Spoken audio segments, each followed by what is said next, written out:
Hello everyone, आप सभी का फिर से मेरे यूट्यूब चैनल पे बहुत बहुत स्वागत है। आज मैं आप लोगों के लिए बरगीत का क्वेश्चन आंसर लेकर के आई हूँ।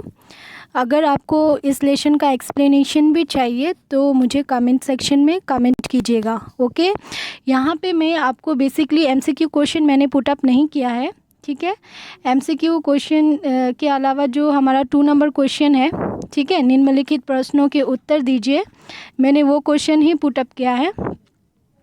तो हमारा पहला क्वेश्चन क्या था? शंकर देव ने प्रथम बरगीत में किस बात का वर्णन किया है? ठीक है, तो इसका आंसर है शंकर देव ने प्रथम बरगीत में भगवान की नाम महिमा का वर्णन किया है। ठीक है, उनके अनुसार भगवान का नाम ही मुक्ति का कारण बनता है। उसके अलावा हमारा दूसरा क्वेश्चन है, शंकर देव के अनुसार सार तत्व क्या है? ठीक है, तो शंकर देव के अनुसार ईश्वर मतलब राम, ठीक है, ही सार तत्व है जिनकी कृपा से मनुष्य को इस संसार से मुक्ति मिलती है। ठीक है, इसके अलावा हमारा तीसरा क्वेश्चन है, दूसरे बरगीत में शंकर देव ने स्वयं को किसका दास बताया? ठीक है, तो दूसरे बरगीत में शंकर देव ने स्वयं को प्रभु श्री कृष्ण का दास बताया। सर्वसंपन्न भगवान श्री कृष्ण ही उनके स्वामी व पूज्य है। ठीक है, हमारा 2 का घ है, भक्तों के लिए सबसे मूल्यवान वस्तु क्या है? ठीक है, तो भक्तों के लिए सबसे मूल्यवान वस्तु भक्ति है। ठीक है, किसी भी भक्त के लिए उसके लिए सबसे मूल्यवान चीज़ क्या होगी? उसकी भक्ति ही होगी। ठीक है, ईश्वर की भक्ति ही भक्तों के लिए मुक्ति का कारण है। ठीक है, उसके बाद अंग नंबर क्वेश्चन क्या है?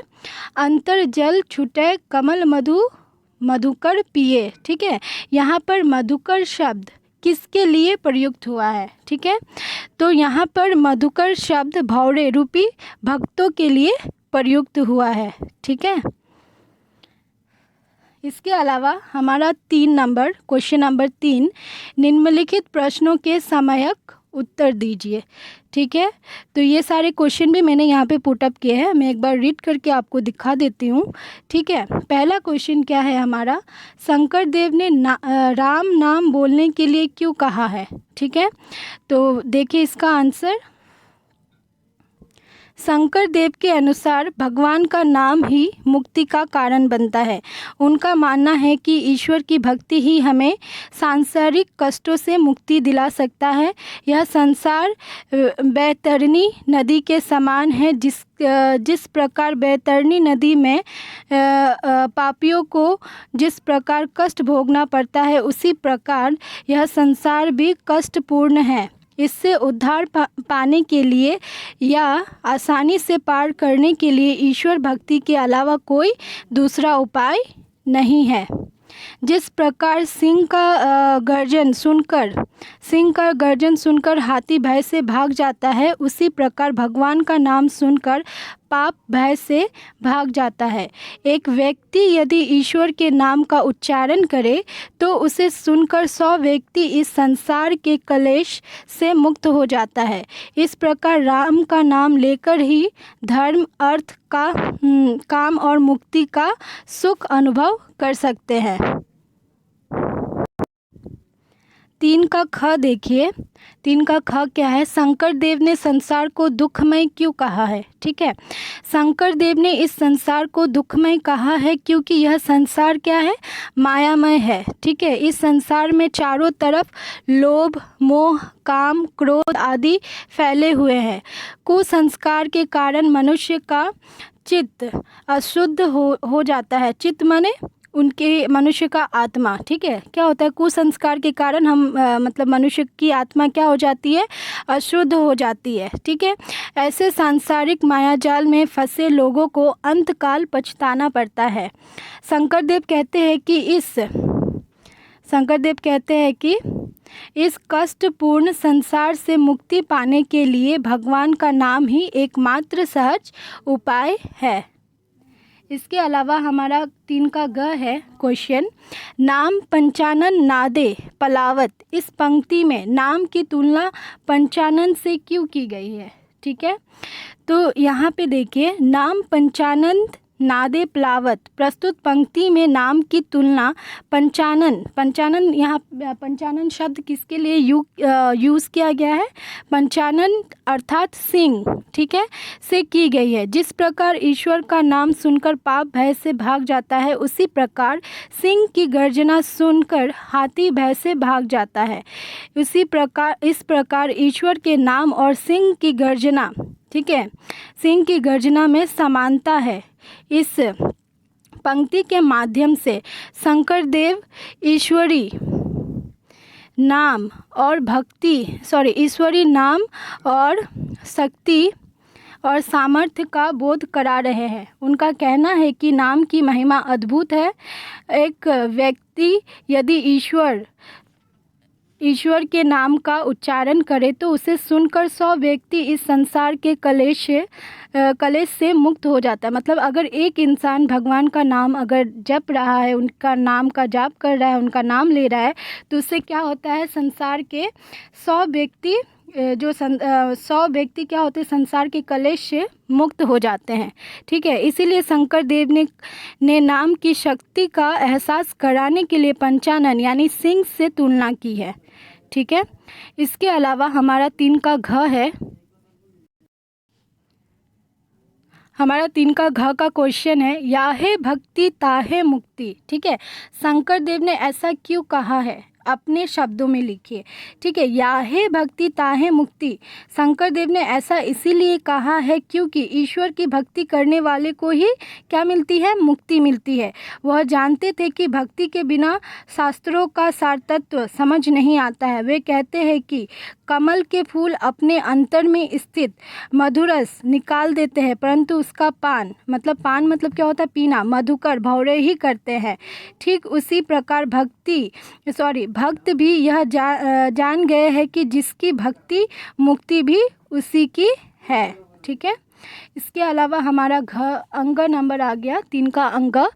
शंकर देव के अनुसार असली पंडित कौन है, उसकी क्या क्या विशेषताएं हैं। ठीक है, तो 3 का अंग है, शंकर देव के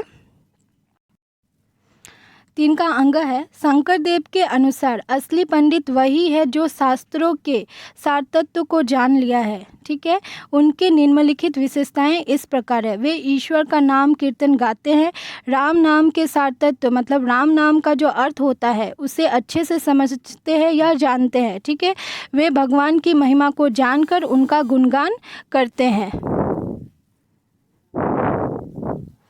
ठीक है, इसके अलावा हमारा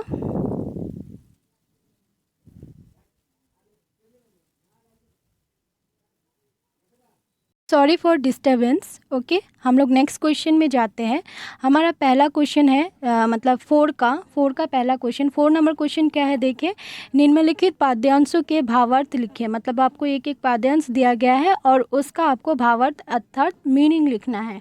ठीक है, तो पहला क्या है हमारा, बुलिते एक सुनीते सत नितेर। ठीक है, इसका अर्थ क्या होता है, प्रस्तुत पाद्यांश हमारे पाठ्य पुस्तक अंबर भाग 2 के बरगीत नामक पाठ से ली गई है। इसके रचयिता श्रीमंत शंकर देव है। ठीक है, प्रस्तुत पंक्ति का भावार्थ यह है कि यदि एक व्यक्ति ईश्वर के नाम का उच्चारण करे तो उसे सुनकर 100 व्यक्ति संसार के कलेश से मुक्त हो जाता है। ठीक है, दूसरा क्या है, ख नंबर, सब कहूँ परम सुहृदय हरिनाम। ठीक है, तो आपको सेम एज इट इज़ लिखना है। प्रस्तुत पाद्यांश हमारे पाठ्य पुस्तक अंबर भाग 2 के बरगीत नामक पाठ से ली गई है। इसके रचयिता श्रीमंत शंकर देव है। इतना आपको सेम ही लिखना है। उसके बाद इसका मीनिंग लिखना है। प्रस्तुत पंक्ति का भावार्थ यह है कि हरि का नाम ही सबके लिए सुहृदय की भांति हित साधक है। ठीक है, इसके अलावा 4 का ग क्या है हमारा, याहे भक्ति ताहे मुक्ति भक्ते ए तत्व जाना। यहाँ पे मैंने क्वेश्चन पुट अप नहीं किया है, क्वेश्चन आप लोग बुक से देख लेना। ओके, तो हम आंसर देखते हैं। प्रस्तुत पाद्यांश हमारे पाठ्य पुस्तक अंबर भाग 2 के बरगीत नामक पाठ से ली गई है। इसके रचयिता श्रीमंत शंकर देव है। प्रस्तुत पंक्ति का भावार्थ यह है कि भक्ति जिसकी है मुक्ति भी उसकी है। भक्तों ने यह तत्वसार जान लिया है। ठीक है, इसके अलावा घ नंबर क्या है, सोही पंडित सोही मंडित यो हरि गुण गावे। ओके, प्रस्तुत पाठ्यांश हमारे पाठ्य पुस्तक अंबर भाग 2 के बौर गीत नामक पाठ से ली गई है। इसके रचयिता श्रीमंत शंकर देव जी है। ठीक है, प्रस्तुत पंक्ति का भावार्थ यह है कि जो हरि के गुण गाते हैं वही सचमुच पंडित, ज्ञानी तथा विभूषित व यशस्वी कहलाते हैं। तो इसी के साथ हमारा ये चैप्टर कंप्लीट हुआ, और इससे रिलेटेड जो एक्स्ट्रा क्वेश्चन है वो मैं बाद में पुट अप करूँगी। ठीक है, अगर आपको इस लेसन का एक्सप्लेनेशन भी चाहिए तो आप मुझे कमेंट सेक्शन में कमेंट कीजिए, और जितना हो सके मेरे चैनल को लाइक, शेयर एंड सब्सक्राइब करना ना भूलें, और अपने फ्रेंड्स के साथ ज़रूर शेयर करें क्योंकि उनको भी थोड़ा मतलब हेल्प हो जाएगा। और अगर मेरा क्वेश्चन आंसर आपको इफ़ेक्टिव लगे तो प्लीज़ मेरे चैनल को जितना हो सके शेयर कीजिएगा। और हाँ, अभी कुछ टाइम तक 5 अक्टूबर तक मैं थोड़ा लेटली वीडियो अपलोड करूँगी, बट आप लोग का जो भी सिलेबस है मैं टिल नवंबर तक सारा का सारा विद ग्रामर सब कुछ कंप्लीट कर दूंगी। ठीक है, तब तक के लिए मुझे थोड़ा टाइम दीजिए, और जितना हो सके मेरे चैनल को सब्सक्राइब कीजिए, और लाइक शेयर तो आप कर सकते हैं अगर आपको पसंद आए तो। ठीक है, तब तक के लिए बाय। और हाँ, इसका PDF मैं आपको लिंक में दे दूँगी, तो वहाँ से आप डाउनलोड कर लीजिएगा। Okay, bye bye.